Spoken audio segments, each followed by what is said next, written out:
Hi, and welcome to Echoes from the Satellite. I'm your host, Karen, and we're back with another edition of Sword and Sorcery on the Satellite. I know I kind of started this channel thinking I was going to talk a lot about science fiction, but lately it seems like I'm doing a lot of sword and sorcery or fantasy. So I hope that you also enjoy sword and sorcery or fantasy and not just science fiction. I'm going to apologize for the sound of my voice. I came back from a conference about a week ago. Maybe it was longer than that now. I don't know, but I came down with a pretty nasty cold, and so my voice is still not back to normal. So anyway, but I didn't want to wait too much longer and not do a video, so I decided to go ahead and jump in, even with my really weird nasally voice. So what are we going to talk about today? Well, about I don't know, 3 months ago in January, I talked about this book, Flashing Swords #4, Barbarians and Black Magicians. And this was a really good read, has about 6 novellas or short stories in it, and really enjoyed this one. And when I finished this, I was poking around for other things to read, and now I don't remember where I saw the referral, if I read it or if I saw another video, but somewhere I saw that this book was highly recommended, that this was supposed to be a really good collection of short stories, short fantasy stories. So Lynn Carter presents the year's best fantasy stories 3. This was published in 1977 by Daw, and it has stories mostly from 1976. I think there's a few from 1977. This has 11 stories in it. What I will say at the top here is that I don't think it's as good as the previous book that I read, edited also by Lynn Carter. I think that this evens out to about average, even maybe a little mediocre. I mean, I'm not going to say I didn't enjoy this. There were some stories in here I thought were really good and I enjoyed, and then there were some stories that were just like okay, and then there were a couple of clunkers. So let's get to it. As I said, there were 11 stories. I'll just kind of run these down and give some basic thoughts on each of them. This was edited again by Lynn Carter. I gave a little more details about Lynn Carter in that January episode. I'm going to take a drink of water here. I think, Lynn Carter was a huge supporter of sword and sorcery. Lynn Carter was a big fan of Robert E. Howard and Conan, and as they say, imitation is the sincerest form of flattery. So some of his characters, like Thongor, they're basically Conan ripoffs. But that doesn't mean that some of those stories can't be enjoyable. But he did a lot of work in putting together these anthologies and collections of stories, which I think is sort of his legacy, moving forward. So in this collection, the first story we have is by L. Sprague de Camp. It's called Eudoric's Unicorn. This one I would put in sort of the average category for me. It's kind of a humorous story about this guy trying to um, uh, hunt down this unicorn and capture it in order to get the good graces of this king. There's some real jokey stuff in there. There's sort of this, the 70s had a lot of sort of weird, jokey, smutty stuff going on. So there's that. It was fine. The next story was called Shadow of a Demon by Gardner Fox. And this was it was like a bad Conan ripoff. It was just not very good, at least as far as I'm concerned. The third story was called Ring of Black Stone, and this was written by Pat McIntosh. This is one of the two female authors in the book. Um, and again, for 77, women were still just making a dent. I think we were starting to really see some women make a dent in the fantasy space and also science fiction. Um, I wasn't aware of who Pat McIntosh was, and I had to look her up. And it looked like she went on to write a lot of sort of historical fiction. So anyway, she had a story. I thought it was well written, um, that involved sort of a mystery, and it had a cursed ring and things like that. And so I thought that one was pretty good. The fourth story in the book was one of the better stories. This was called the Lonely Songs of Laren Dor, and this was by a young George R. Martin.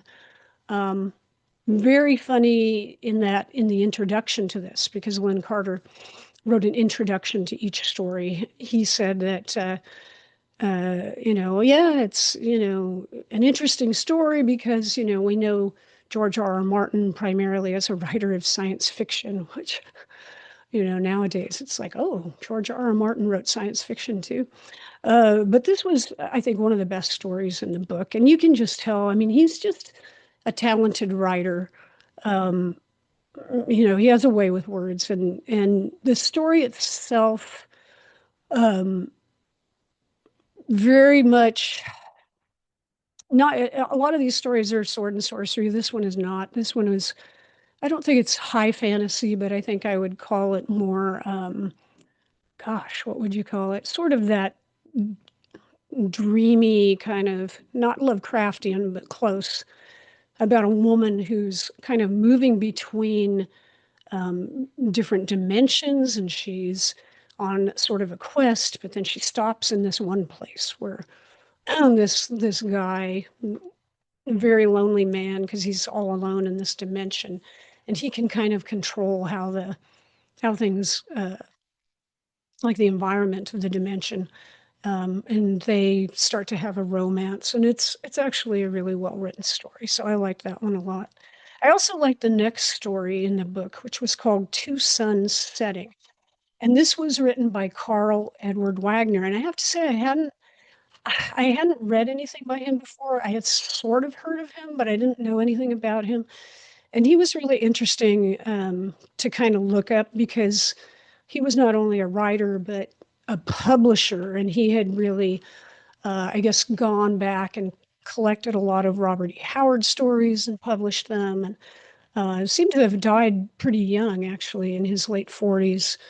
But he had his own character named Cain, who was the literal Cain from the Bible. So he was this immortal warrior. And this story in the book was really, really good. I really enjoyed it, where Cain um, winds up teaming up with this giant. There's this giant who's trying to recover this item that he believes if he gets it, he can sort of restore his race of giants to their former glory, and they wind up working together. And it was a really really good story, really touching, and enjoyed that a lot.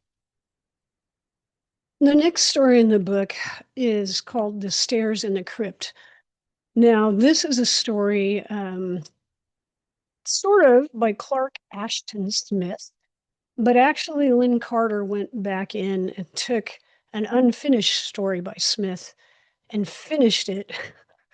So really, this is a story by Lynn Carter, and maybe you could say it's a team up. It's not really. He just finished a story that had never been finished by Clark Ashton Smith. And Clark Ashton Smith was, I think, a contemporary of H.P. Lovecraft, but in that same milieu. But oh my gosh, I did not enjoy this story. And the reason I did not enjoy this story was the writing style. I like an economy of words. I like when a writer can explain something in a very straightforward manner. And it was like, you'd think the writer in this was getting an award for every word they could come up with that, an average person would never have heard in their life. Um, let me give you an example of some of the language in here. Um, okay, here's a paragraph that I read this paragraph and I remember I just like put this down and said, what? The obsequies made over the catafalque, whereupon reposed the mummy of the necromancer, were oddly cursory in nature, and the iconium delivered at the interment by the eldest of the apprentices of Avelzant, one Mygon, were performed in a niggardly and grudging manner, singularly lacking in that spirit of somber dolence one should have expected from bereaved disciples gathered to mourn their deceased mentor. Really? Really? It goes on like that. And that's just not my thing. If you enjoy that kind of thing, then that is your thing and you would enjoy that story. But I didn't care for that story. The next story in the book is The Goblin Blade by Raul Garcia Capella. This is another author I had not heard of before. And this was a pretty fun story, straightforward sword and sorcery tale that featured a fighter and a mage. I'm in D&D mode. A fighter and a mage who have to recover this artifact from a castle that's under siege, and they need the artifact in order to stop this conqueror that's you know coming and invading their land. And this was a really fast-paced story and just really enjoyable, fun. The next one was The Dark King by C.J. Cherry. So C.J. Cherry has had a pretty long and remarkable career. She's written tons of books. Um, just a well-known author now. But in this time period in 77, she was just getting her start. And so the introduction that Carter gives her talks about, well, she's a, really great writer, and we just discovered her. And then he goes and says, she's a young and very attractive woman. Oh, God. It's like, why? Why did he have to say that? He doesn't say that these young men are attractive. It's just, it's just that casual sexism that you would see all the time happening in the 70s, 80s, whenever.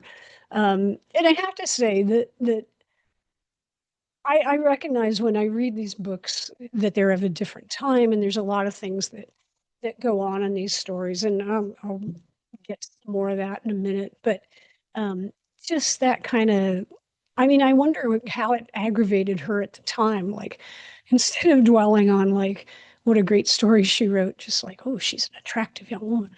Anyway, she did write a very good story in this, which when I read it, I thought, wow, this is so different from like all the other stories. Does it really fit? I guess it's fantasy like. It's hard to explain. One of the main characters in the story is Death. Another character is essentially Sisyphus. It's sort of retelling of the myth of Sisyphus um, in a romantic way. I don't know. It's really good. I mean, you can read it and you can tell that she's a talented writer. Um, it's definitely different from all the other stuff, which is probably good. You need different types of stories in these books. So that was one of the standout stories. The next story is Black Moonlight by Lynn Carter. So Lynn Carter picked one of his own stories to be one of the best fantasy stories of 1977. I think that's amusing. Um, this story I did not think was very good. I thought it was very derivative. Um, it made me think of Conan and Queen of the Black Coast. In this story, it's a Thongor story, and Thongor is in a pirate stage.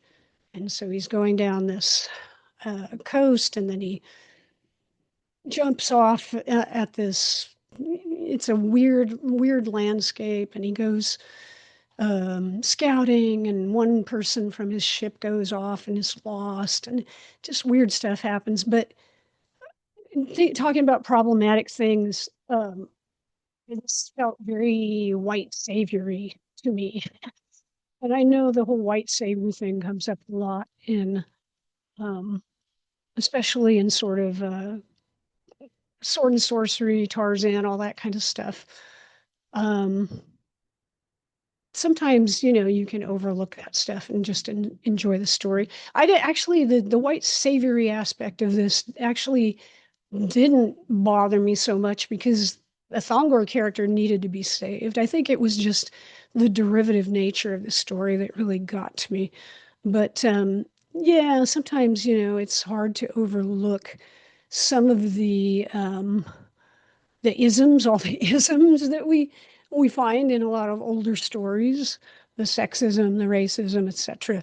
Um, in this particular Lynn Carter story, you might have some issues, but I think ultimately it just came down to it's a very derivative story, and I didn't feel it was all that interesting. The next story I just could not get into. It's called The Snout in the Alcove by Gary Myers. And in his intro, Lynn Carter says, I don't want to hear anybody griping about my putting in too many Gary Myers stories. So I guess I'm not the only one who didn't find this Gary Myers story very good. What it is it's very Lovecraftian, but it's so overcooked Lovecraft. I mean, I like me a good Lovecraft story, but it's just over the top Lovecraft, and just too like weird and too much. Like, let me throw in another Lovecraft kind of thing, another and another. Um, I could hardly get through it. I really couldn't. I almost stopped. But yeah, did not care for it. The last story in the book is The Pool of the Moon, and this is by Charles R. Saunders. And I was shocked. I had never heard of him before. Um, his story is about a character called Imaro, and he basically created a black sword and sorcery character with his own setting, which was sort of this like jungle world. Basically, he set it in his own version of like Africa, although a lot of people said it's like, oh, Conan in Tarzan's world, whatever you need to say in order to make it understandable to you. But I thought it was really interesting that he made a hero. He probably read Conan and all these other stories, as a kid or a young man. And then he made his own version that he could relate to. And I looked the guy up, and it was like, wow, he actually wrote a lot of these stories. And then he wrote some stories about a female African warrior. And yeah, he really kind of pioneered this niche area, and it's something I never heard of or thought about. So I was really surprised. This was a fun story. It was very much sword and sorcery, um, having to evade this sorcerer, and he had this woman that he got involved with, and so there was some hanky panky and stuff going on. Um, so yeah, it was a fun story, but I think I was almost more excited about learning about somebody in this field that I had never heard about, who, yeah, sadly passed away in 2020, um, in sort of obscurity. So anyway, that was an interesting thing to find out about, though. I never heard of that author, Charles Saunders, before. So anyway, that's my take on the stories in this book. Um, I wouldn't say don't get it. It's not a terrible book. It has some good stories in it. Um, I would say, though it's not the best collection of fantasy stories I've ever read. Um, but um, like most collections, you get some good, you get some bad, and some ugly. Um, so anyway, that's where we're at with this particular book. I'll be coming back soon with some more Killraven. I've read a few more issues, so we'll be following up with that. And then we'll have a few more things coming down the road. Hopefully, my voice will be back soon. Thanks for putting up with my my terrible voice as it is right now, and all the pauses in the video so that I could drink some water and not cough my way through. Anyway, I hope everybody's doing well, taking care of yourselves. Um, I hope that you're not planning to drive anywhere really far anytime soon right now. But anyway, I always appreciate you tuning in, leaving your comments. Hey, if you have like a fantasy anthology that you think is really great, please leave it in the comments. I would love to know about it, and maybe I can, pick it up somewhere and review it. And anyway, that's it for now. I'll see you again real soon.